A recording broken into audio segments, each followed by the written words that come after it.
What is good, everybody? It's your boy, Reckless Ray Dinero, and we are back at it again with another episode of Future Financial Strategies. How goes it? Yes, sir. We're going to jump right into it. First and foremost, definitely hit the like button. If it's your first time coming through and this is your first time catching the episode, definitely hit that subscribe if you find value in the content and the conversation and like what we got going on over here.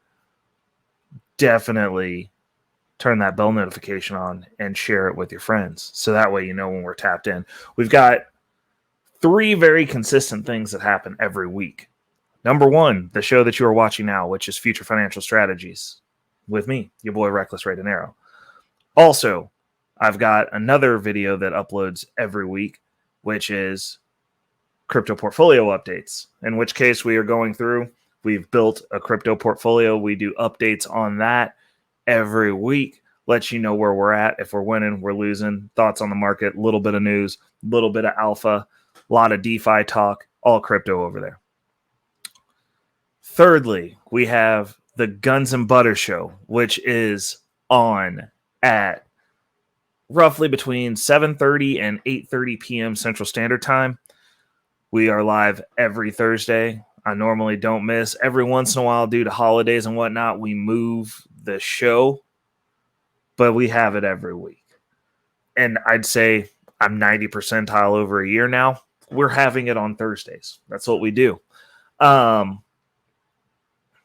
there's a lot of stuff going on. We definitely have some stuff that we're looking to roll out that is some other content that I'm interested in doing and exploring. Obviously, it's going to be stuff that I partake in or I am interested in. Those are the things. You're just getting me over here. It's what it is. I'm not trying to bend myself for the algorithm. If something hits, it hits. If it don't, then we're just doing it for documentation purposes, and that's fine too, because Ray does not make all of his money on YouTube. Matter of fact, I'd say I make less than 1% of my money on YouTube. So this is just me screaming into the ether right now. I'm making some friends, which I appreciate all of you. But definitely share the content. I love it when people share it. Jump down in the comments.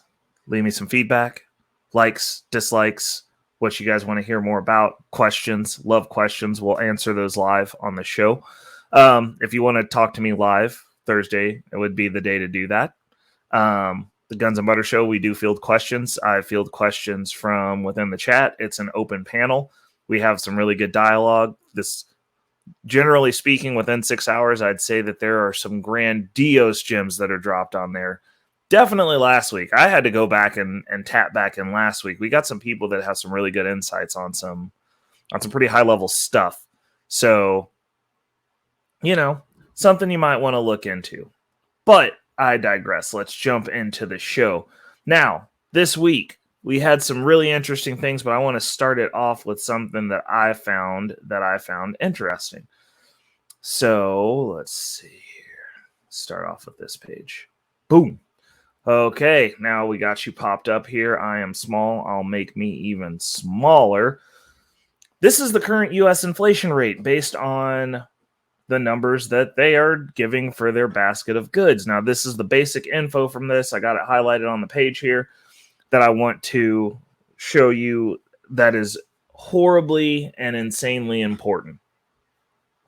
It's important that over here in this corner, this segment of YouTube, that we are an informed populace, that we don't just believe what we're told. Because what you're experiencing and what you're seeing weighs a little bit more than what they're telling you, especially since they're not going to try to agitate the entire populace to run for the hills. These people are never going to tell you how bad it is.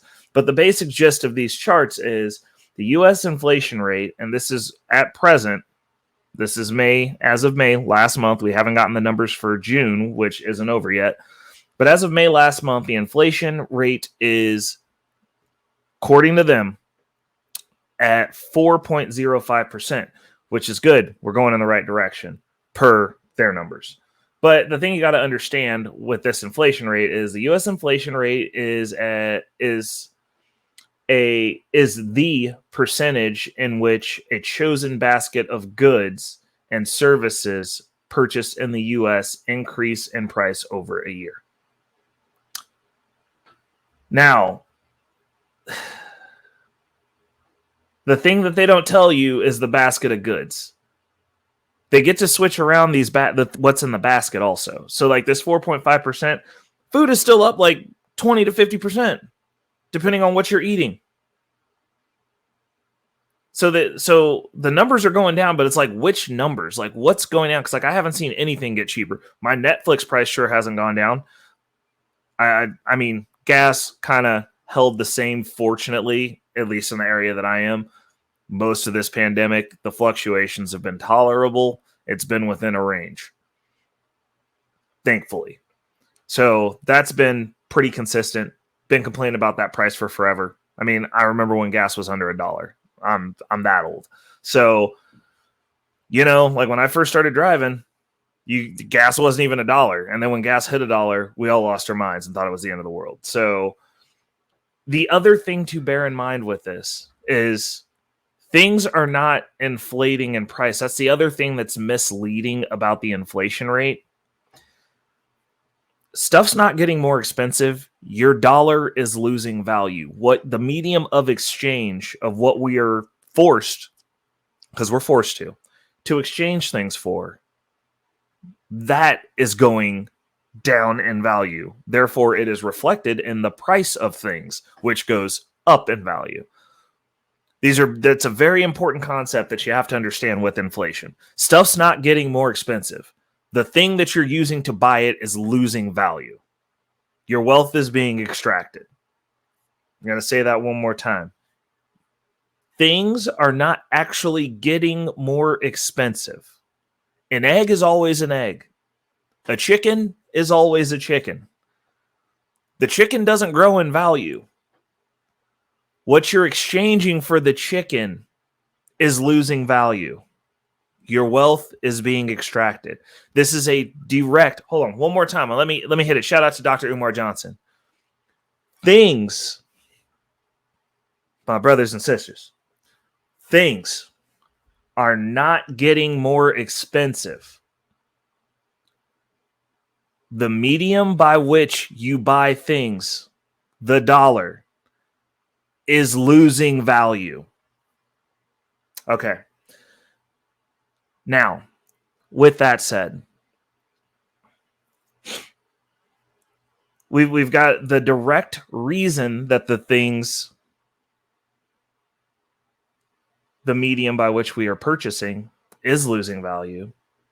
And the only way that it continues to lose value is when the Fed pushes that button on the money printer and pumps more dollars into the economy. When they go, oh, we'll just print more money, there's a cost for that for you, not for them, because they get what they want.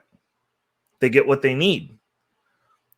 You, on the other hand, get to spend 20 to 50% more money.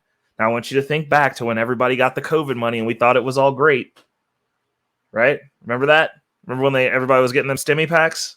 Remember when everybody was applying for them PPP loans even though they didn't have no employees?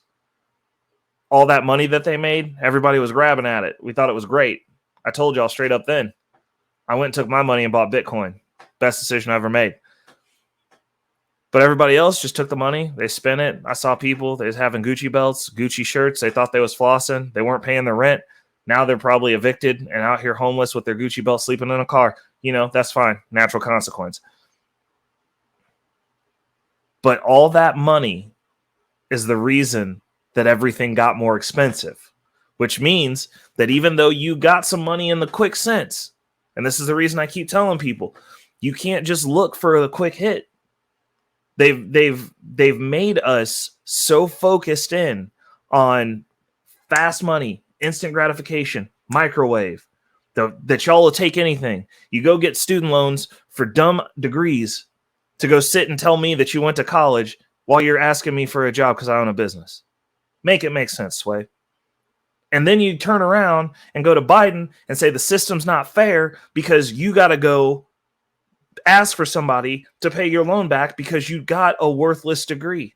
Make it make sense, Sway. And they've got you so hooked on that instant gratification. Go do something quick. Here's some free money. Oh, you got something for free. Nothing's for free. This right now, the economy crashing, this is the cost of the free money. There's no such thing as free. And not only that, the people who are least equipped to pay this tax, the hidden tax being inflation. Because when they did this didn't hurt rich people. It kind of hurt the middle class if you're at the lower end of it. Upper end of it, it's not so bad. It's annoying. But everybody who was talking about free money and getting their Biden bucks and getting the stimmy pack, all of you, it's destroying. Those on the wrong side of this who are not acquiring assets, who are not understanding that the dollars that you're holding are worthless, it's destroying. Y'all are paying more in those taxes. I mean, you're paying more in taxes across the board, period, because business owners don't pay the same taxes you pay, regardless of what they want to say. You all are paying and cheering for your own destruction. And this is how they're getting you, and you don't even know it. So I'm going to tell you, I'm going to spill the beans.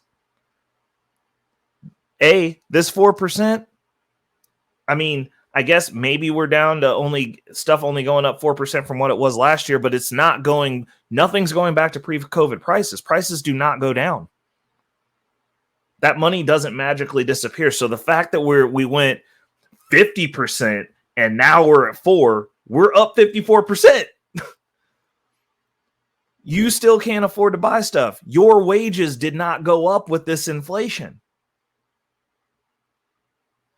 I mean, I don't know what else to tell you. Also, y'all are getting ready to have to go back into the office. So everybody who was stacking all these jobs at home thinking you're getting to the bag, you have to pick one. You're going to have to pick one. Because the commercial real estate market, they ain't about to eat them losses by themselves. Y'all going back into those buildings. And Ton Dog, shout out to Anton Daniels at AntonDaniels.com, has been telling y'all this. Me personally, never been in an office. This whole time, I work outside. Like when I'm in the office, it's in the office at my warehouse. I'm good. I don't got a problem going to work. It's nice staying home some days, not going to lie.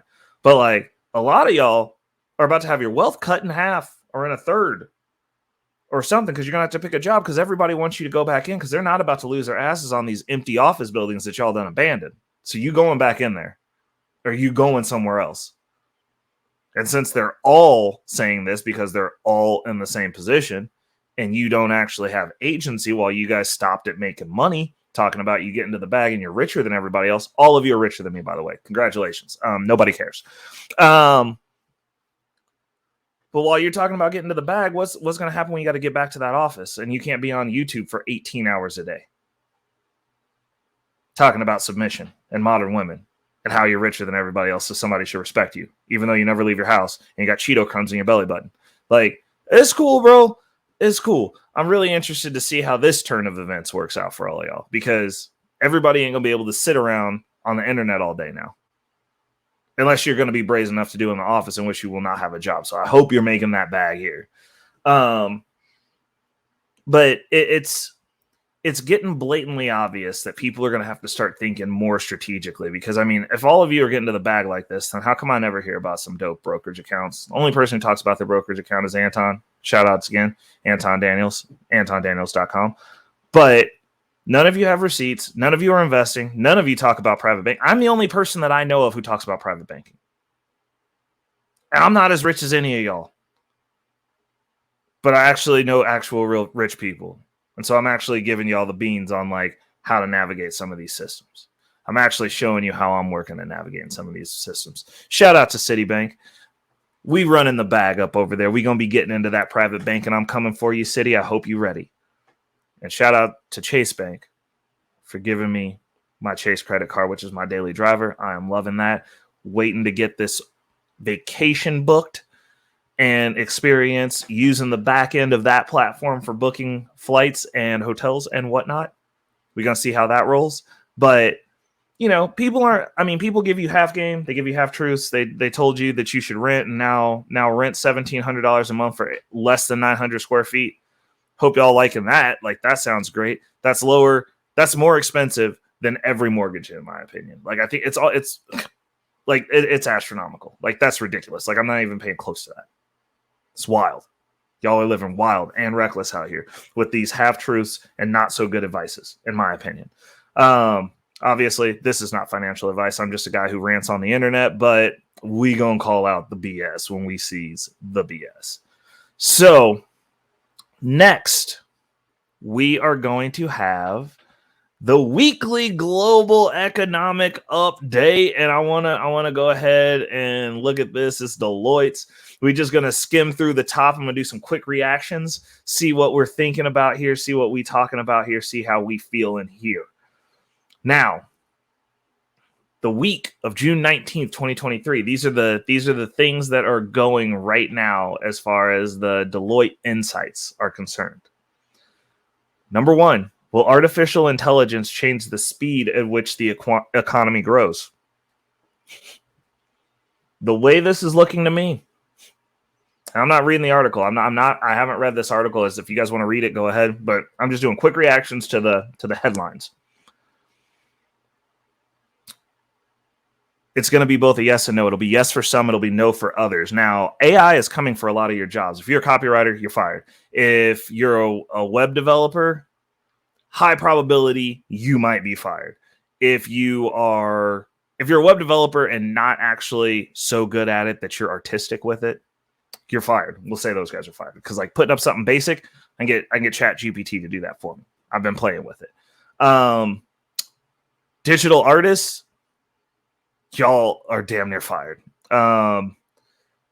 Let's see here, because I mean it's ridiculous how much this has sped up the process for myself and others. Like, you're gonna have a lot of one-man shops because I can learn how to do any one piece of this. And obviously I have other people who support me on the back end. Shout outs to Natasha Vincent, shout outs to KC Mo. But is it absolutely necessity? Don't know. I mean, we're about to do some experiments with some of this YouTube stuff. Obviously not on this channel, but I'm about to go dark mode on y'all and make another channel just to do an experiment to see what we can do. But like, a lot of stuff is getting attacked by AI, and it's not the people that we were told it was going to attack. We were told that it was the trash man and the blue collar worker. We were told the stupid people were going to get replaced. It's the smart people that are getting replaced. All of you with the $200,000 in debt, college debt, y'all the ones getting replaced by this. Coders, unless you're so good that it becomes art, you're fired. Like, I mean, I'm happy. My blue collar butt getting to work every day. I wasn't sitting at home during the pandemic. I wasn't losing any money during the pandemic. I did not qualify for Biden bucks during the pandemic. I wasn't out there catching a free handout, not working for 2 years. So now I don't know how to go back to work regularly during the pandemic. I'm not sitting out here complaining about college debt that I need Biden to pay back because I didn't work for 2 years during the pandemic. Like, I don't know what to tell y'all. Also, AI is not replacing my job because it requires skill to do my job, like an actual one. I don't know. AI hasn't gotten the monkey hands yet, so we are good over here, which is pretty interesting. We've just been running the bag up. We're short workers. Super easy if you're good at what I do to get to the bag. I don't know what to say about the rest of y'all. I mean, it's going to be interesting to see where this goes. Next one, U.S. inflation appears to be waning. Based on their bucket of goods, absolutely. The numbers are looking good, which is cool because the Fed was talking about a bunch of y'all had to not work. Now, maybe if this continues and they can get it down to 2% without getting all of you fired, then maybe they'll let you keep your jobs. But I think a bunch of you are going to get fired because you're going to be obstinate and not want to go back to the office. So you're going to find what little remote jobs are left. Y'all going to fight over that. The prices are going to go down over those jobs because everybody's going to want to stay at home. So then it's going to be like, okay, well, if you want to stay at home, we're going to pay you less. That's the next step. Also, technically speaking, unless they need somebody who can speak English well or can type English well, what's the reason for them to keep y'all instead of hiring the dude over in Islamabad that'll do it for $3 a day? If he's just as smart as you. I mean, it's just a question that I've had since they started this at home stuff. If you're capable of working remote, there's a dude in Islamabad that'll do it for $3. It's probably smarter than you because they got to try hard over there. They starve to death. Like, facts. It's just what it is. So I mean, that's going to be interesting to see how this stay at home, because I know a bunch of y'all upset about having to go back into the office, and now you getting ready to have to go back into the office. It's going to be a bad look. And they're telling you straight up, if you don't want to come back in, just don't come back. Don't come back. So, I mean, there's some of the jobs that the Fed said needed to get lost right there, just because a bunch of y'all are hard-headed and entitled. And you talk about wanting to get to the bag, but you want to get to the bag in the easiest way possible. You want to do what's comfortable. You want to take the easy road, which is cool. That's cool. You about to not have a job potentially, so we'll see what it is. Federal Reserve offers conflicting signals. Yeah, because interest rates are going down, and they're still trying to tell y'all they don't want you to work, and that they're gonna potentially continue to raise inflation, even though they took a pause. Even though they're the ones who created this problem that now they have to fight. They printed all the money that caused the economy to crash to begin with. They keep telling us we're not in a recession, but all the stuff that matters is up 50%. I don't know. But yeah, they're offering conflicting signals. They're trying to crash the market. They're trying to extract wealth from you. They're trying to make things as bad as possible so that you capitulate and give all control over to them. The people who made the problem. Never forget that. The people who we're told to look to save us are the ones who created this problem. They're the ones who made this problem. Oh, we're going to fix it for you. Yeah, you made it. If I set your house on fire and then come back with water, I still set your house on fire. I made the problem. I'm the issue. Just because I show up with the solution, I'm still the issue. I made the problem. Keep that in mind. China's economic data signals weakness. Oof. China looking weak in these streets. Now, the thing you got to understand about China, and my quick hit on this, is China has a shadow economy. They have an economy that they show to the world, and then they have the actual economy. Where's this data coming from? Do with that what you will. I'm just saying, I don't trust nothing that's coming out of China unless it's said by China themselves. I'm like, because they can play a shadow game. And I mean, those of you who've read Sun Tzu's Art of War, when you're strong, you want your enemies to perceive you as weak. We getting information that China's weak right now. I don't know. I'm thinking they might be kind of strong, at least from the stuff that I've heard. But those are the weekly articles from Deloitte. Deloitte Insights. We doing big brain talk over here. Winners only. You see it down there in the tagline. That's what it's going to be the rest of this year. Let me get big for you. Winners only. If you're a loser, you stay away from me. I feel like that's contagious. You're disgusting, and I hate you. Winners only. That's what we doing over here. So if you over here, you rocking with us, you trying to win, or you are winning. We can be moving in that direction. I can deal with that. But if you just out here dusty, ashy-fisted, and complaining, got nothing for you, bro. I ain't got the time of day. Let's keep it rocking. Next story. Bitcoin. It's been being decimated, apparently, up until last week after you guys sold. All the rich people bought it up. Let's talk about the key points from CNBC. This is big boy news. Bitcoin's price has risen more than 12% since the beginning of June. Facts. Investor attitude. Jesus, I'm tired. Investors attributed the jump to the news that BlackRock had filed for a spot Bitcoin ETF. The more likely thing moving Bitcoin, though, is large purchases by so-called Bitcoin whales as liquidity remains low. This analyst says is causing big moves in the price of the world's top digital currency. Now, the thing that you got to understand about BlackRock wanting to release a Bitcoin ETF and any of these other companies wanting to release a spot ETF is actually, let me backtrack this a little bit. Any institution offering services in the cryptocurrency space, none of these institutions can offer these services without holding the underlying asset. So for BlackRock to submit their filing for a Bitcoin ETF, they have been and are buying Bitcoin. Do with that what you will. We can follow the money. Bitcoin can be boring in comparison to the rest of the crypto market, but there is a reason it is number one. There is a reason the governments, jurisdictions, whole countries, whole nations, nation states, all of that are dealing in Bitcoin behind the scenes, or are willing to accept Bitcoin, who are replacing their basically insolvent currencies, their fully debased currencies, with Bitcoin as a transactional means of value for the citizens of those countries so that they can have something that's semi-stable. Because at least in this case, Bitcoin's ability, the fluctuations, it actually goes up. Fiat currency only goes one direction, down. And it depends on what it's transacting against. So these countries that are sick of using the dollar are shifting over. They're pivoting to Bitcoin for right now. That says something. But BlackRock definitely has to have Bitcoin, because if they're going to have a spot ETF, they have to have the Bitcoin to supply the spot.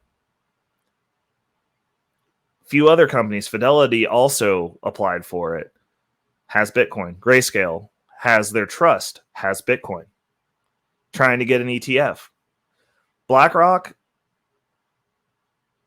has, I think it's like over 500 to 1 in acceptances versus rejections. BlackRock probably knows what they're doing. And as much news as they come out as far as saying the SEC's annoyed with them or whatever, like BlackRock probably owns quite a few people in the SEC. The SEC's corrupt as hell as is. I high-key doubt they're going to say no to them. And then this is going to be the floodgates. And my prediction here is next 5 to 10 years, you're going to see, I mean, it might actually move faster than this with the way that things are going, because America is behind in the crypto race. You're going to see, if this ETF goes through, the very next thing that will happen is they are going to regulate and close all doors for people like you, normal people, to access the things that I've been doing this whole time, which have been making money and building wealth. And they're going to make it so that you can't do it. And then the market, after they tell you it's safe, you're all going to come running in with whatever pieces they let you continue to play with after they've blocked you out of the good stuff. And then you're going to see me become an accredited investor over this time period.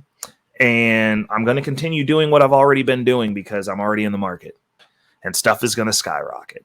And you're already seeing this now. Like, there's a bunch of tools that I use now that just flat out block US IPs. Like, you can't access it if you're accessing it from a US IP address. There's ways around that. It's the same way that people in China still get access to the full internet. Like, you can't close Pandora's box, but you can close it for those who are lazy and those who are stupid. Now, obviously, those two people are going to do whatever you tell them anyways, and they're going to be the same people that are excited about the traditional finance market, even though they're playing on a field that was pre-positioned for them to play on, so that they can't win at the highest levels, so that they can't get to the highest levels even. But I digress. That's going to be great. And this is good news for those of us who are already in. So for those of you who aren't, like, I'm not trying to FOMO you, telling you should get in the market, but like, you might want to look at your options. That's all I'm saying, because some stuff is starting to move. And if BlackRock is making their move now, that means stuff is moving fast. Coincidentally, BlackRock announced this while the market was being driven down, and everybody was saying that Bitcoin was dead yet again. And then people panic sold their positions because they can't look long term, because they've made you into a microwave generation that's looking for short-term gratification, short-term gains, the easy way to get rich, the hacks, the shortcuts. And you come into this space looking for shortcuts, and you get destroyed and decimated because of your mentality, because of your lack of astuteness, your lack of perspicacity, your lack of ability to look beyond 2 inches ahead of you to see what's actually going on. And they took your Bitcoin, they took your crypto, they took all this. I mean, I took some of it too, because I only buy, I don't sell. So I made some buys this week. So thanks. Good on you. When you come back into the market after it's driven up to where like you'll never be able to get an entire Bitcoin or even close, or there's not enough going around, then, at that point, I guess you'll understand, and then it'll be not fair, even though you've been being told about this from me specifically for about 10 years. The other piece of this title, which shout out to whoever made this over at CNBC, they're trying to give you some gems, is that even though barely anybody is trading it, the circulating supply of Bitcoin, as far as what you, the regular person, or any person has access to, because most of us who buy Bitcoin, we buy Bitcoin and hold it indefinitely. Most of us who buy Bitcoin, we purchase the Bitcoin, store it away, and don't move it anymore. There is a very small amount that you have access to on exchanges. I mean, I've even started noticing it myself. It's like, you'll go on there and like, I used to be able to put like a few different buy orders in and then just wait for them to hit. And like normally within like the course of a couple of days, they would all hit. Now you've got to like, I have my ranges on where I'll put money at, but normally you waiting a week or so for those to hit. Like you just sit those low balls out there to see if something catches, but it's not moving the way that it used to, because there's less people liquidating Bitcoin. There's less people getting on there and selling Bitcoin. Like normally what you'll see is people who are getting into the crypto market from another means. So like they'll buy Bitcoin, they'll go to the Bitcoin ATM, and then you'll see them move that over to convert it over into other things. So like I'll go sell Bitcoin that I bought specifically just to get into the crypto market. I'll sell that. But like the Bitcoin that I buy, like if I go on to a place and I buy Bitcoin specifically to buy Bitcoin, keep that. That stays forever. Like that's rolling with me. And people don't understand. They don't get it. But that's the reason there's wealthy people, there's comfortable people, and there's poor people. There's 3 levels of people. Like you got 3 different intents, 3 different goals, and like those have different endpoints. The last story that we're going to get into. Oh, this is nice. Okay. Last story we're going to get into is from Forbes. Now, this one, the title of this is The IMF Suddenly Flips on Crypto. Now, this is the thing that's interesting. International Monetary Fund. This is the evil empire. They're trying to make one world government. They want their currency to be the only currency. And yeah, they're just not generally ne'er-do-well, not to do good people. And they're going about it in a very methodical way. They want you to have nothing and be happy about it, which a lot of people are floating over into that realm. A lot of you are going to have nothing of your own volition because you're not financially literate. You're not intelligent about the space. You'd rather get online and complain about what rich people have than focusing on running your bag up. Or you blatantly just don't want to do the work to get rich, but you also want the comfort of being rich, which you don't deserve because you're not earning it. No one's entitled to anything. Not a thing. Now, with that said, the IMF has flipped on crypto. And what they mean by flipped is the International Monetary Fund has suddenly softened its previous attitude towards crypto bans, which the IMF wanted everyone banning crypto. They didn't want any of the countries that they're dealing in to have crypto. They wanted them to ban it. They wanted them to, because they don't want you to have a means to circumvent your restrictive and or inconsistent, hyperinflating currencies. They want you trapped. They want you destitute. They want you in a bad space financially. They want you crippled. Now, if you have access to crypto, you have a way to circumvent that. You have a way to secure long-term holdings and ensure that it goes up, then you can work your way around fiat currency, which is worth nothing. You can actually have something that's worth something, and then you can transact in fiat. That's the way that's supposed to work. But the IMF has finally realized that once Pandora's box is opened, you can't close it. And they finally capitulated on that. They're saying the crypto bans may not be effective. It's not that they may not be effective. It's that they're not. They're just not. You're not. Anybody who gets a taste of this that actually like is looking at it for what it actually is and not trying to get rich tomorrow, yesterday, in 5 minutes, that isn't gambling, we're not coming back.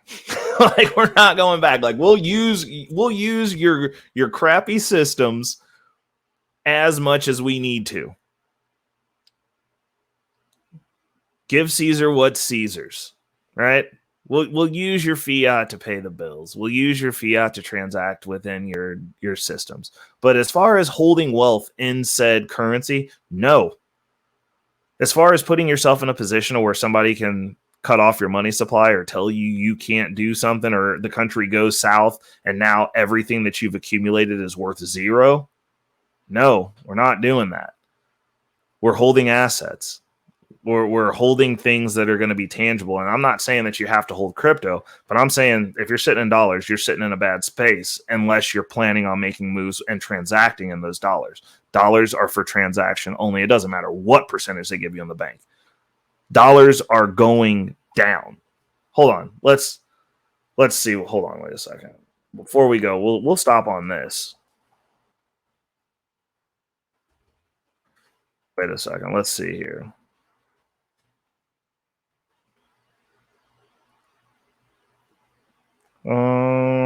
Purchasing power and cost. Hold on, they don't.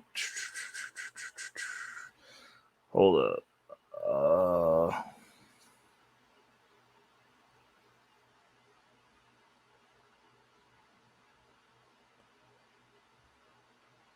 Okay, hold on. So this isn't a good one.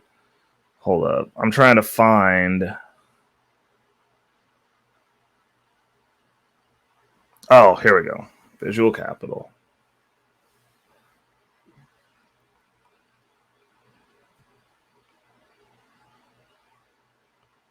Oof. Okay, here we go. This is a good one. I'm going to show you guys this one. I just want you guys to understand what we're dealing with here. So this is a video infograph of the dollar, okay? And this goes up to 2020. Now, in 1913, a dollar bought 30 chocolate bars, 30 Hershey's chocolate bars. 30 Hershey's chocolate bars in 2020. Now, this is higher now. This is actually probably about 50% higher. But in 2020, the Hershey's chocolate bars, for 30 of them, would cost you $26.14. In 1913, it costed you $1. Now, if you held $1 and you kept it in your mattress, or even if you kept it in the bank, fast forward to 2020, from 1913, you get a bank account that had $50 in it, which could buy a grip of shit in 1913. In 2020, that $50 is going to get you literally will get you 2 cases of Hershey bars. That would have been $2. Like, that's insane. Now, in 1929, 10 rolls of toilet paper. You can get 10 rolls of toilet paper for $1. In 2020, it was $15, $14. And I know for a fact that it's higher than that now because I shop at Costco. So you get them bulk discounts and it's over $15 for the bundle of toilet paper. Now it's like 24 of them, but still expensive. Oof. In 1933, $1 bought you 10 bottles of beer. 10. You could go out and have a party and get toe up for $1. In 2020, that was $20. Now, that also depends on what beer you drink. Now, also, I know for a fact that you're not getting 10 beers for $10 no more. Period. For $2. Yeah, it's like $20. So it's like $2 a beer. That's 100% inflation on beer over that time period. And then if you like nice beer, it's even more. But like just regular standard beer. I mean, I don't know. Bud Light's in a bad place right now. Shout outs to Bud Light. They're basically having to give their beer away. So this might actually be true. There's some hacks there depending on where your morals stand, where you can get some cheap beer, specifically Bud Light. Oof. 1944. A dollar bought you 20 bottles of Coca-Cola. Wow. Now $20. Now it's $14 for 20 bottles of Coke. And I'd say it's higher than that right now in 2023. Because this is 3 years off, mind you. This is like didn't catch the pandemic times. And so prices are up now. So all these prices are off. But 2020, even still. Wow. Okay, so $1 in 1953 bought 10 bags of pretzels. I love pretzels. Do you like pretzels? Hit me up in the comments. Let me know if y'all dig it. Are y'all down with pretzels? Are you down with the brown being pretzels? In 2020, that same bag of pretzels was $9.69. I like the last part of that number. But God, that's high, man. Pretzels is expensive. Ooh, drive-in movie ticket. I haven't been to the drive-in forever. There's still one that's open by me. I'm gonna have to figure it out. We're gonna have to go sometime. I have to drag my chick out there. Go to the drive-in. You know, do something wholesome. 1964, you could get a drive-in movie ticket for $1. In 2020, it was $8.35, and I'm 80% sure that is going to be more expensive now. Oh, man. 1971. Apparently, this was before the food deserts. $1 bought you 17 oranges. Y'all was out here fighting scurvy in 1971. Respect. I was like, what was that? Was that one of the summers of love? Everybody out there fighting scurvy, making babies. Oh, man. In 2020, that was $6.39. And it's I know that this one's higher now because food, period, is stupid high right now. 1987, $1 bought you 2 boxes of crayons. Oh, Lord. Now, see, I haven't had to color in a long time. I haven't purchased a crayon in a long time. I did not realize that crayons in 1987, I was 3, was only, they were $1. But I mean, I didn't ascribe a value to that. I don't know. That sounds high. I don't even like crayons now. Looking at this, the inflation on crayons is too much. In 2020, they were $2.28. I mean, what the heck? Kids eat crayons. Like, why are we spending money on this? Like, this is crazy. 1997, $1 bought you 4 grapefruits. Definitely not happening now. Now, 4 grapefruits, they were saying in 2020 was $1.61. I am not seeing it. I want to know where these grapefruits were. Good God. So that sounds like a deal. I don't like grapefruits, though. So maybe it's because it's a fruit that only certain people like. You got to like bitter stuff to be down with the grapefruits. But I digress. In 2008, $1 bought you 2 lemons. 2020, those same lemons were $1.20. In 2020, $1 bought you a McDonald's coffee. I don't even know if McDonald's still has $1 menu. I would be surprised. I think you can get drinks for $1 there. Like, you can get fountain drinks. So I think the coffee might have stayed. You get Arizona iced tea, which went up to $1.29. Those are $1.29 now. So I'm going to say that nothing's $1. It's $1 something now. But yeah, so stuff's not getting more expensive. Your dollar is getting less valuable. And that's going to be the theme of the day. Your dollar is losing value. It's your boy, Reckless Ray Dinero. Tap in with me. Let me know, have you noticed that your dollar has lost value? Or do you think that things just get more expensive? I need to know what camp people are in. I really do. This is kind of my own litmus test of the level of intelligence of the fan base over here, of the family, of the tribe. See where we're at. See what kind of work we need to do. Do you think that stuff is actually getting more expensive, or is the dollar becoming less valuable? Tap in with me in the chat.